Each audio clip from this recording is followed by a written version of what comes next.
2014년도인가 아마 11월 달에 여러분들 이 교회 지금 이렇게 꾸며지기 전에 건물 사셨을 때 바로 한번 와서 목사님께 그 안내도 받고 여기가 지금 새로 산 건물이고 새로운 교회를 지으시겠다고 하는 그런 말씀을 듣고 참 저도 우리 같은 연합감리교회 목사로서 마음이 참 기쁘고 좋다. 근데 이런 일이 있을 때면은 언제든지 성도들이 또 좀 힘든 생각을 할 때도 있지 않습니까? 사실은 그런 과정을 통해서 하나님께서는 우리의 삶 속에 뜨겁게 역사하시는 것을 보여주시는 것 같아요. 그 재활론 의사 한 분이 사람들을 이제 그 환자들을 보면서 환자를 세 유형으로 이렇게 나누었더라고요. 이런 환자가 있대. 똑같은 환자인데 절망형 환자가 있어요. 어떤 질병을 가졌든지 뭐 암 한번 걸렸다 그러면 그냥 아이고 이게 죽었구나 그냥 그리고 이렇게 그 아주 절망스럽게 생각하는 그런 절망형 그런 환자가 있고, 두 번째는 어떤 환자가 있냐면은 그 말하자면 지금에 있는 이 상태를 그냥 무슨 우리식으로 표현하면은 뭐라고 그럴까요?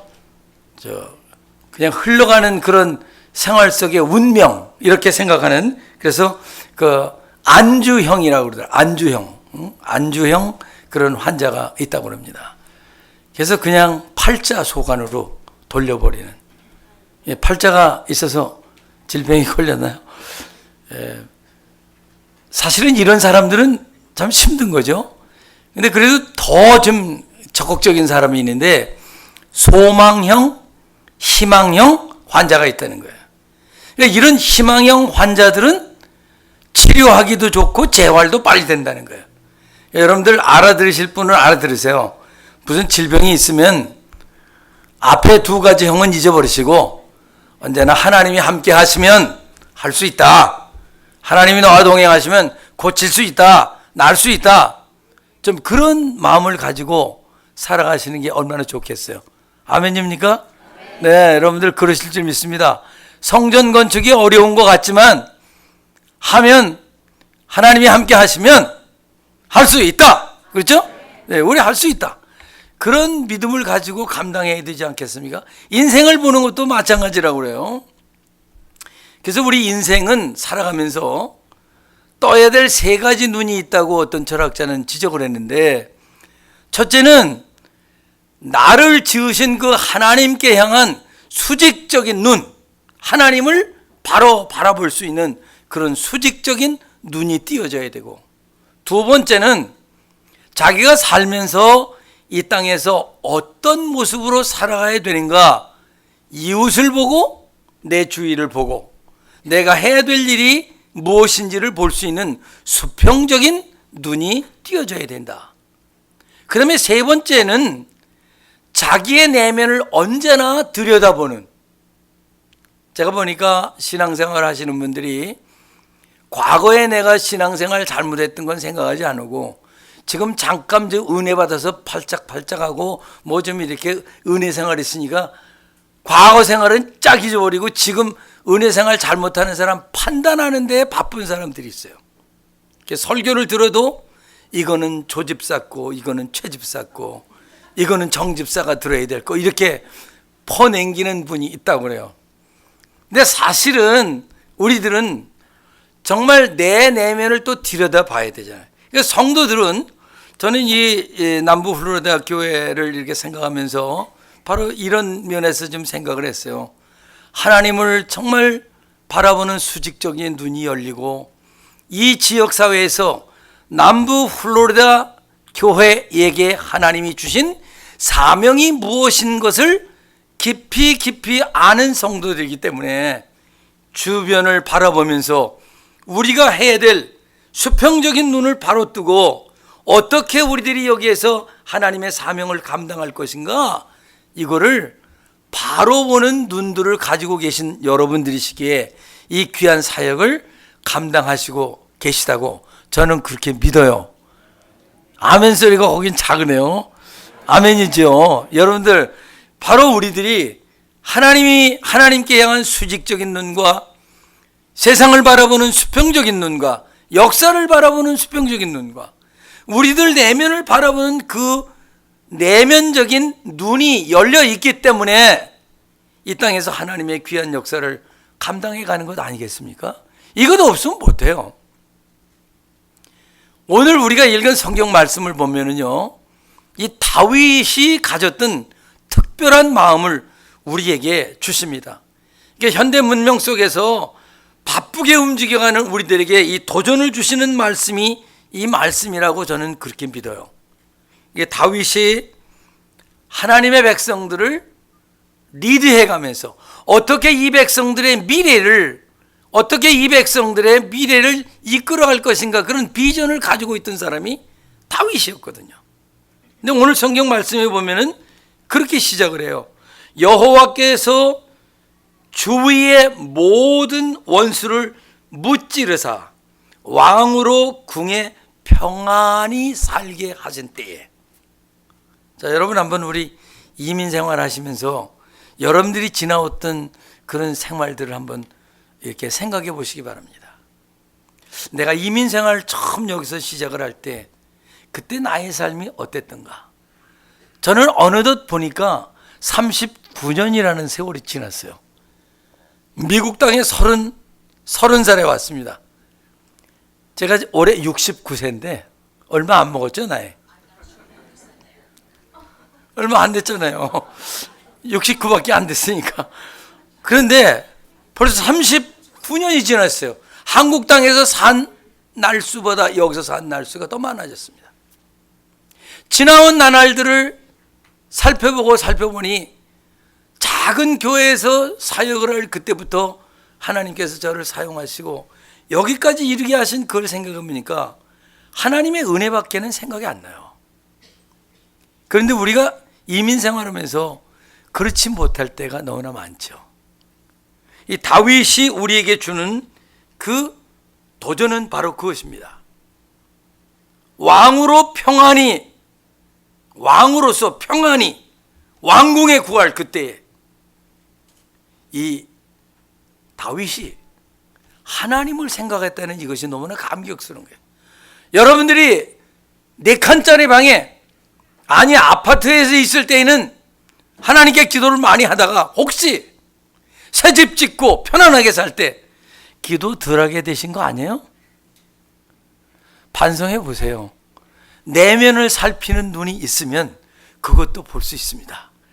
한국에 친구 목사님이 계신데 부평 쪽에서 교회를 개척을 하셨어요. 교회가 많이 부흥을 했어요. 같이 개척하시며 함께 섬기던 장로님들이 이제 같이 개척하셨던 분들이 다 장로님들이 되시고 그랬는데, 가끔 장로님들이 새벽 기도를 안 나오시면 그 목사님이 이렇게 질문하신대요. 장로님, 새 침대 샀수? 그렇게 물어본대. 내가 그 얘기를 듣고 얼마나 웃었는지 몰라요. 장로님들에게 그렇게 문대요. 장로님, 침대 새로 구입했수? 그 무슨 말씀이겠어요? 침대 새로 사서 편한 침대에서 푹 주무셨냐, 그런 얘기예요. 그래서 새벽기도 못 하셨냐? 옆구리 찔러서 이렇게 인사를 하는 거죠.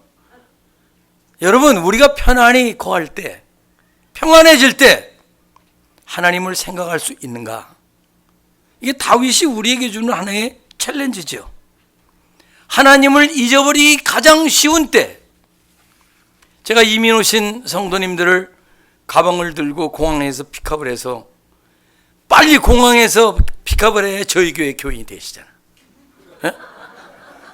예수를 안 믿던 분도 어쨌든 이사 오신다는 소식만 들으면 얼른 가서 공항에서 이삿짐 가지고 아파트도 얻어드리고, 어떤 분은 미리 연락을 해서 미리 아파트도 얻어드리고, 그러면서 이민교회 34년을 담임 목사를 했습니다.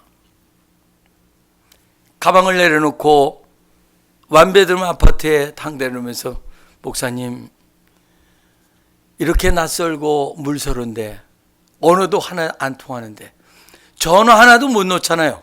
어디서 전화가 걸려와도 벨소리가 나면 무서울 정도인데 어느 할머님은 그래서 따님이 나가면서 엄마 그냥 오늘 전화 어디서 오면 그 안 받으면 되지 뭘 그걸 받으시게. 받으면 노바리 홈 그러래 그냥. 그래서 노바리 홈 그리고 내려놓으신대요. 노바리 홈. 노바리 홈인데 지금 받으셨잖아요. 누가. 여러분 이게 우리 이민생활 시작 그랬잖아요. 처음에 오셔서 드라이브 라이센스 못 내시는 분들, 어떤 분은 드라이브 라이센스를 내러 가셨는데 로드 테스트를 하는데 옆에 앉은 시험관이 가다가 레일로드 사인을 이게 무슨 사인이냐고 물어봤답니다. 그러니까 이분이 아무것도 대답을 할 수 없으니까 뭐 사인지 저거 뭐냐고 당신한테 물어본다고 옆에 계신 분이 통역을 해줬더니 끽끽 그런데 그러니까 패스 시켰대요. 이민 초기에 그런 생활들을 거치면서 우리들이 이민의 이 생활을 했어요. 10년 지나고 20년 지나고 30년 지나고. 여러분 오늘 어떻습니까? 요즘에는 이민 오시는 분들이 재물도 많이 가지고 오시잖아요. 근데 처음에 오셨던 분들 정말 힘들게 여기서 땅을 일고 나가셨어요. 근데 이 다윗이 하나님께서 사방의 적을 다 물리치신 후에 왕으로 왕궁에 편안히 거하게 한 때에 왕이 생각한 그 생각이 무엇인가? 아직도 나는 이렇게 편안히 왕궁에 거하는데 하나님의 궤, 언약궤, 하나님의 말씀이 든 그 언약궤는 이스라엘 백성들의 생명과도 같은 거였어요. 하나님의 임재가 있는 곳이었어요. 아론의 쌍난 지팡이, 모세가 받았던 십계명, 돌비가 들어있는 언약궤, 이 언약궤는 그들의 예배의 중심이요 삶의 중심이었습니다.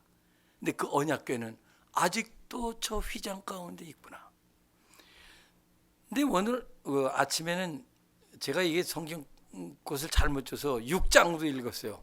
부목사님이 6장을 읽으시고 담임 목사님이 7장을 읽으시는데 사무엘하 6장에 보면요, 이 다윗이 하나님의 언약궤를 아비나답의 집에서 모셔오는 그 장면이 거기에 실려 있습니다. 오랫동안 방치되어 있던 하나님의 언약궤를 다윗이 예루살렘으로 자기의 수도를 옮기고 난 다음에 이제 예루살렘이 정치 중심지가 되지 않습니까? 하나님의 언약궤를 모셔오기 위해서 새로운 수레를 만들고 새로운 수레에 그 언약궤를 모셔오게 됐습니다. 근데 언약궤를 모셔오다가 이상한 사고가 났죠. 그 언약궤가 움직이는 것을 잡다가 웃사라고 하는 사람이 생명을 잃게 됐습니다. 사실은 다윗이 이것 때문에 두려워서 언약궤를 가지고 오지 않으려고 했는데 오벳 에돔의 집에 이 언약궤가 3개월 있는 동안에 오벳 에돔이 복을 받았다는 거예요. 근데 이 사무엘하 6장을 보면은요, 하나님을 우리들이 어떻게 섬기고 하나님의 교회를 어떻게 섬겨야 되는가, 임원으로서는 교회를 어떻게 섬겨야 되는가 하는 이 기본적인 것을 가르쳐주는 핵심적인 내용이 여기 있어요. 하나님의 일은 끌고 가는 것이 아니라 메고 가는 것이라는 것을 알려주시는 거예요. 여러분, 끈다는 개념은 억지성이 있죠, 좀 그죠? 근데 맨다고 하는 개념은 여러분 성경에 보면 언약궤를 언제나 맸습니다. 고아자손들이 언약궤를 메고 왔어요. 다시 그걸 풀러서 다시 맞춰놓고 다시 그걸 만들어서 메고 갔어요. 하나님의 일은, 교회의 일은 끌고 가는 게 아니에요. 억지로 끌고 가는 게 아니에요. 다 같이 함께 메고 가는 것입니다. 아멘? 아멘이에요. 하나님의 일은 같이 협력해서 메는 거예요. 하나님의 교회 누가 혼자 짓게 됩니까? 아니지 않습니까? 모든 성도님들이 같이 메고 나가야 되는 것이 하나님의 일입니다. 오늘 성가대 찬양을 제가 좀 오랜만에 아주 특별한 찬양을 좀 들었어요. 아, 이거 천지창조를 이렇게 작은 멤버들이 이렇게 잘 해내시는 거 아주 좋았어요. 뭐 음정을 잘 내고 안 내고 틀렸는지도 모르겠는데, 여러분 성가대, 주일학교, 모든 교회 성도들은 다 있어야 돼요. 주일학교 애들이요, 많으면 좋아요. 근데 많으면 어떤 일이 나요? 쟤네들이 저한테 막 그어요, 부딪혀요. 그렇죠? 하나님의 교회를 그렇게 될 때도 있어요.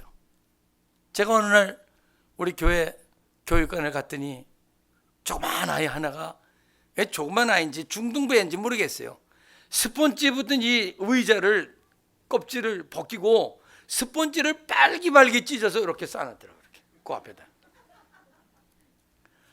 그 순간 얼마나 속이 상하는지, 왜 이렇게 애들이 이렇게 못됐을까? 근데 한편으로 딱 생각해 보니까 얼마나 이 아이가 심적으로 아팠으면 부모님들이 공부만 하라고 그래서 그랬는지, 학교에서 선생님한테 스트레스를 받아서 그랬는지, 하여튼 얘가 심리적으로 무슨 문제가 있으니까 이렇게 쌓아놓지 않았겠습니까? 제가 전도사님들에게 이런 아이가 있으니까 찾아보아라. 그래서 왜 이런 문제가 있는지. 여러분, 아이들이요, 싸워도 교회 와서 싸우면 좋아요. 왜 그렇습니까? 하나님의 교회에서 치유받으면 되는 거예요. 그 애들 밖으로 나가면 문제가 생기는 거죠. 하나님의 교회는 그런 곳이 돼야 되거든요. 그러니까 모든 사람들이 같이 함께 어깨에 메고 가는 것이 하나님의 일이요, 하나님의 선교사역이요, 하나님의 거룩한 성전을 사역하는 거기에 일입니다. 누구 한 사람이 힘들게 끌고 가는 게 아니라 그런 말씀이죠.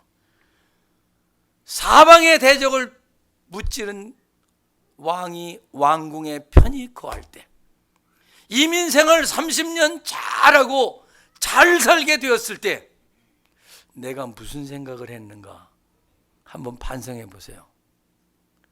제가 일부 예배를 1982년도부터 일부 예배를 시작을 했습니다. 근데 그 일부 예배를 8시에 시작을 했는데 그 이유가 두 가지 있었습니다. 하나는 아침에 카지노에 일하러 가는 사람들이 있는데 이분이 10시부터 일을 하세요. 호텔에서. 우리 예배는 2시인데.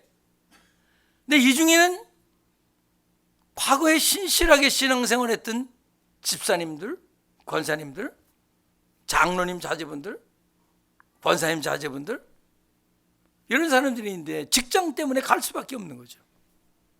일부 예배를 시작하자. 나오겠느냐? 나오시겠다는 거예요. 이민생활 10년, 20년, 30년이 되면서 그린 처치를 생각하는 사람들이 더 많아지더라고. 신앙생활 열심히 나오던 분들이 자꾸 주일날이면 그린 처치 때문에 교회를 빠진대. 그린 처치가 뭔지 아세요? 푸른 초장. 푸른 초장으로 나가기 때문에 또 교회를 못 나간대. 일부 예배 합시다. 무조건 11시 예배로는 고수해서 안 나오면 죄인, 그건 아니잖아요. 주일날 예배 드리는 게 더 중요하니까. 여러분, 우리들이 잘 살게 되었을 때 어떤 생각했는가 한번 해보시기 바랍니다. 정말 내가 편안하게 됐을 때, 힘들고 어려웠을 때는 그렇게 발버둥치며 기도하던 그 사람들이 잘 살게 되고 나니까 점점 교회가 멀어졌어. 이민교회 그 이야기 가운데 이런 거 있잖아요. 어떤 분이 처음 이사를 오셔서 그분 도와드려서 이제 교회를 나오시기 시작을 하셨는데, 이분이 한 6개월쯤 나오시다가 교회를 안 나오시더라는 거예요. 그래서 목사님이 이제 가끔 나오시니까 전화를 드렸답니다. 그랬더니 목사님 6개월 나가드렸으면 됐지 얼마나 더 나갑니까? 그 6개월 동안 이분이 예수님 영접을 제대로 못한 거죠. 그게 우리 이민교회 실정이었잖아요. 여러분, 우리가 살면서 미국 땅에 와서 남이 건설해 놓은 이 아름다운 이 좋은 곳에서 우리 그동안 열매 얼마나 많이 잘 따먹었어요. 여러분들 먼저 드리던 예배당도 여기 연합교회 건물이었다는 말씀을 제가 들은 것 같아요. 남이 건설해 놓고 우리 건설하지 않은 이 땅에서 남이 심어놓은 나무에서 열매 많이 따먹고 지금까지 살았어요.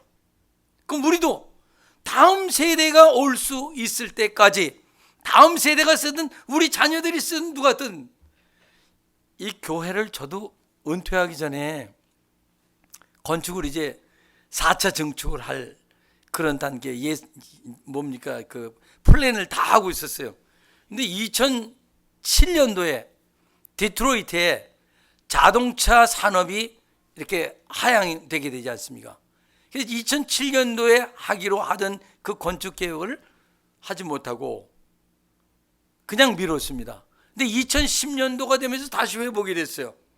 그리고 2011년도에 우리 다시 건축위원회를 계획을 이제 구성을 하고, 그리고 이제 건축원금을 해봤더니 한 100만 불 정도만 건축원금이 됐더라고요.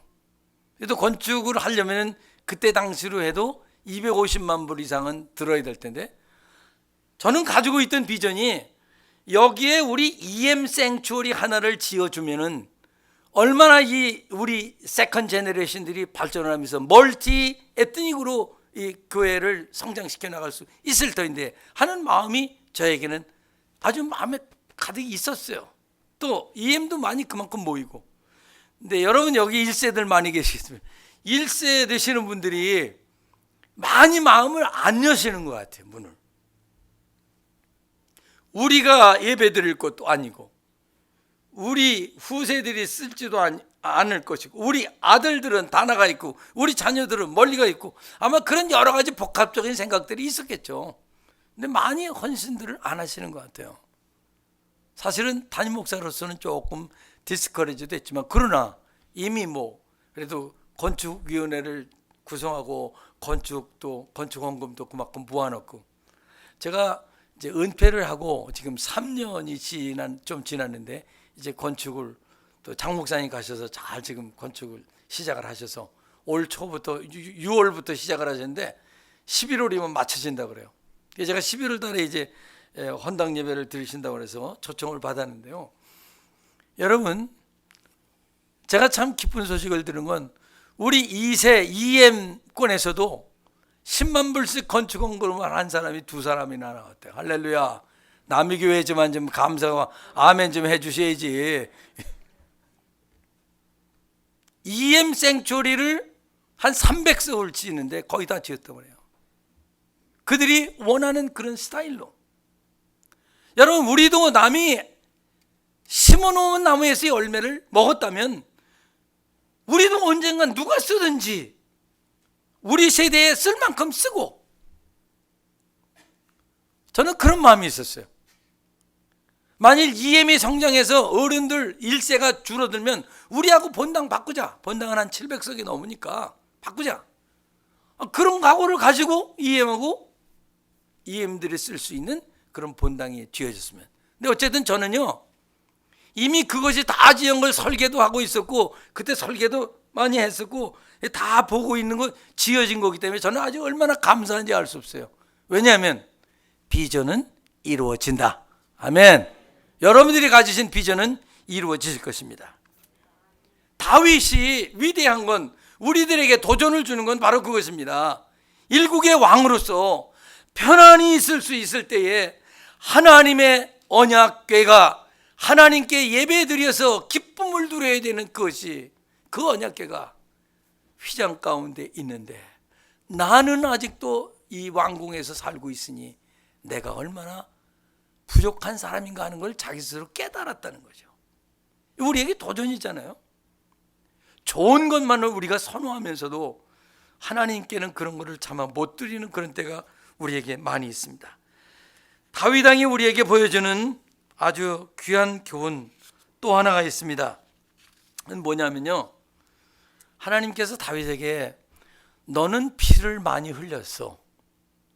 그래서 너는 성전을 지을 수 없어. 그래서 다윗이 결국 성전을 못 지어요. 여러분 생각해 보세요. 얼마나 마음이 다윗이 섭섭했겠습니까? 준비되는데 너 짓지 못해. 솔로몬 때에 가서 짓지 않습니까? 이게 무슨 말씀입니까? 주님 말씀하시면 나 가리다. 주님 서라 하시면 서겠습니다. 우리 안고 서는 것은 하나님이 하시는 일이에요. 내가 꼭 못하면 어때요? 그렇죠? 우리 때에 꼭 안 이루어지면 어때요? 여러분들 오래전부터 성전 건축에 대한 비전을 가지고 여기까지 오셨어요. 이제 이루어지잖아요. 여러분들 시대에 이 성전이 아니 우리 시대에 우리가 함께 합심해서 이룰 수 있다는 것 감사하시기 바랍니다. 아무에게나 주시는 기회가 아니에요. 제가 보니까요. 고한승 목사님 여기 오셨었는데 어제 오셨다 그러는데 고한승 목사님 섬기던 그 교회도 제가 그 3대 전에 제가 체릴지역을 10년 섬겼어요. 근데 거기에서 교육관을 지었어요. 근데 교육관 딱 짓고 나니까 2년 됐는데 디트로이트 교회로 파송을 받았어요. 저 거기서 그 교육관 좀 엔조이도 못했어요. 잘 지은 사무실을 하나 큰 사무실을 미국 목사님이 자기 달래요. 그래서 그 미국 목사님 자기들은 시니어가 많기 때문에 우층을 못 올라간대요. 그래서 저는 그저 올드 건물 본당 2층에 조그마한 방 제 사무실로 갔고 그 큰 방을 그 목사님에게 사무실로 드렸습니다. 우리가 못 쓰면 어때요? 하나님께서 우리를 통해서 하나님의 사역을 이 지역 사회에 이루신다면 그거보다 더 큰 영광이 어디 있습니까? 다윗은 하나님의 언약궤를 어찌하든지 다윗 궁으로 데리고 와서 거기에다가 성전을 짓고 모시기를 원했어요. 근데 다윗에게는 너는 적당하지 않아. 근데 여러분, 하나님께서 여러분에게 여러분들 적당해. 그리고 이게 기회를 주시니 얼마나 감사합니까? 할렐루야. 예? 저는 우리 김승돈 선교사님 처음 시작하던 선교센터 거기에 가서 보고 정말 그 땅 고르면서 그냥 밖에 큰 벽 쌓느라고 이 울타리 쌓느라고 하실 때 잠깐 가서 뵀는데 지금은 거의 다 완성이 됐다고 하는 소식을 이 뉴스를 통해서 많이 들었어요. 얼마나 감사한지 몰라요. 하나님께서 하나님의 백성들을 통해서 이루시는 역사는 우리는 몰라요. 그분은 아세요. 예? 하나님이 바둑을 두시는데 우리가 어떻게 알겠어요? 알파고한테도 지는데, 예? 알파고한테도 지는데 우리가 어떻게 하나님의 바둑을 할 수 있겠습니까? 이 다윗은 하나님의 성전 건축에 대한 비전을 가지고 하나님이 얼마나 그 비전을 기뻐하셨는지를 성경은 오늘 우리들에게 말씀하시죠. 자, 보세요. 여기 보니까 이렇게 말씀하시죠. 오늘 4절 말씀 한번 우리 보시겠습니다. 거기 8절이죠. 6절이요. 6절. 내가 이스라엘 자손을 애굽에서 인도하여 내던 날부터 오늘날까지 집에 살지 아니하고 장막과 성막 안에 다녔나니 이스라엘 자손과 더불어 다니는 모든 곳에서 내가 내 백성 이스라엘을 먹이라고 명령한 이스라엘 어느 지파들 가운데 하나에게 내가 말하기를 너희가 어찌하여 나를 위하여 백향목집을 건축하지 아니하였느냐 이렇게 요구하신 적이 있었느냐 그런 말씀이에요. 하나님께서 요구하지 않으셨음에도 불구하고 다윗이 이런 비전을 가지고 하나님을 기쁘시게 해드리려고 하는 이런 마음을 가졌으니 내가 참 기쁘다 그런 말씀이죠. 여러분, 하나님이 기뻐하시는 일을 여러분들이 하신다고 믿고 감사하시기 바랍니다. 예. 우리를 통해서 하나님이 기뻐하시는 그런 일들을 우리가 해야 되잖아요. 내면의 깊은 생각 속에서 하나님을 기쁘시게 해드릴 그 비전을 가진 그 백성을 하나님은 기뻐하신다는 그런 말씀이죠. 다윗이 얼마나 어려운 일이 많았겠습니까? 우리 이민 생활에 얼마나 어려운 일이 많았겠습니까? 그럼에도 불구하고 우리들을 통해서 끊임없이 역사하시는 이 하나님의 그 역사를 바라보면 너무너무 감사한 거예요. 여러분, 다윗이 우리에게 보여준 이 귀한 교훈, 역사의 지평을 바라보면서 미래를 바라본 그리고 비전을 가진 이 다윗의 마음을 여러분들이 꼭 이해하시고 또 우리 함께 이런 다윗의 마음을 닮아갈 수 있기를 바랍니다. 이제 오늘 여러분에게 한 가지 제가 지금 느헤미야 운동에 대해서 좀 말씀을 나누겠습니다.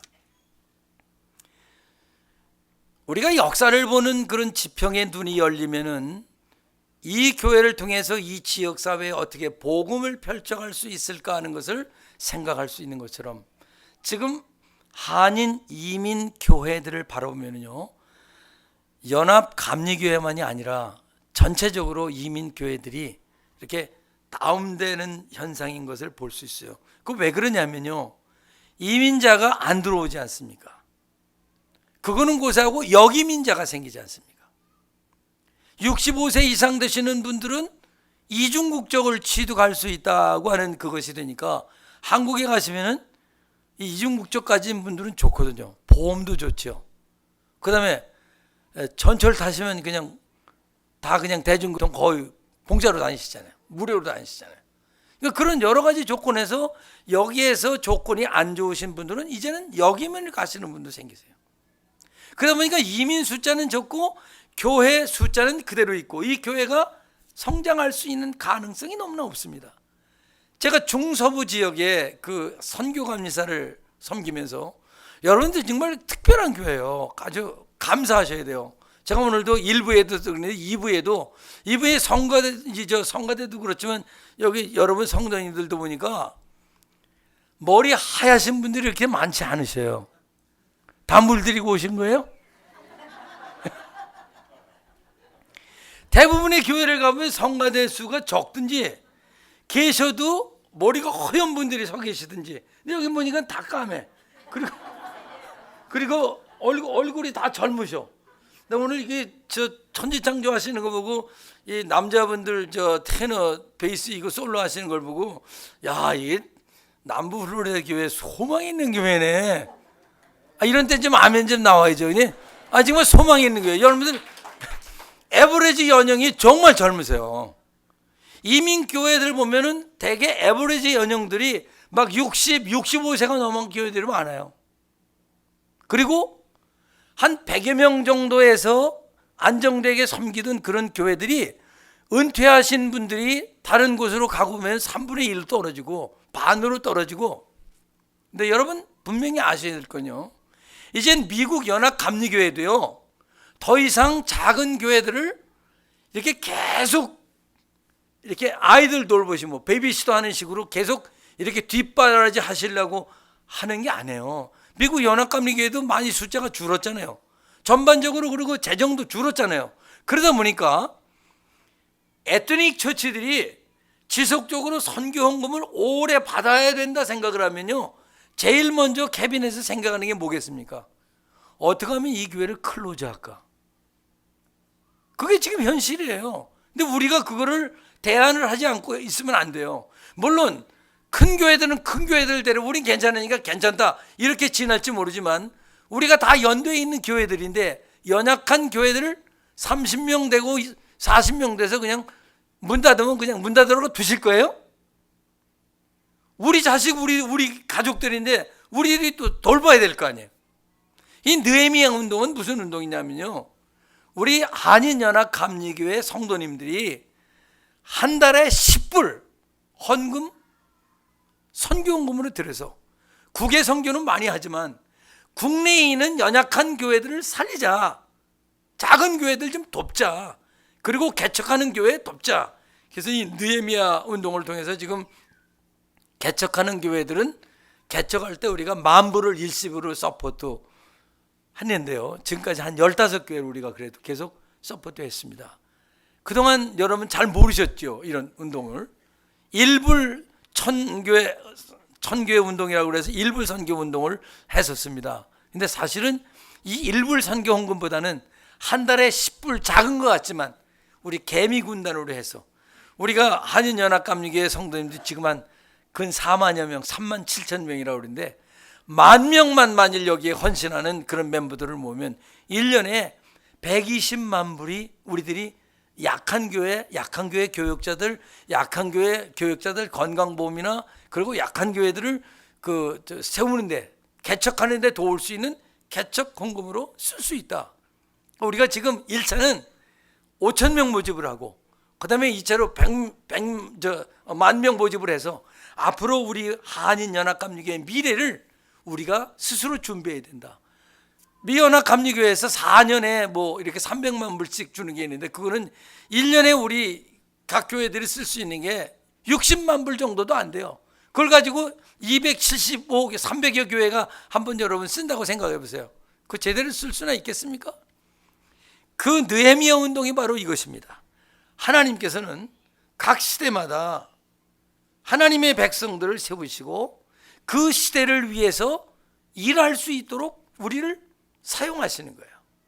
모세 시대, 여호수아 시대, 다윗 시대, 솔로몬 시대, 아니 오늘 이 시대에는 이 남부 플로리다 연합감리교회 여러분들을 통해서 하나님께서는 지금 필요하신 일을 하시고 계시잖아요.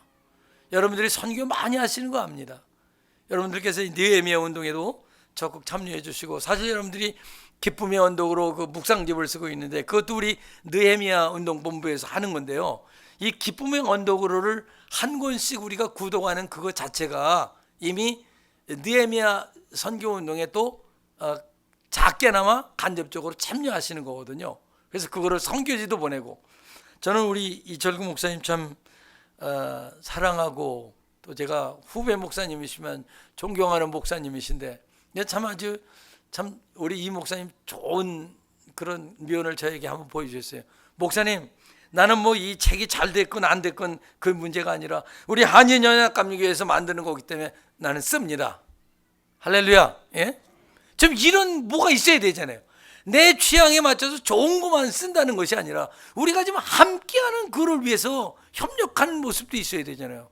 아주 확실해서 좋으시오. 예? 화끈해서 좋으시고. 예?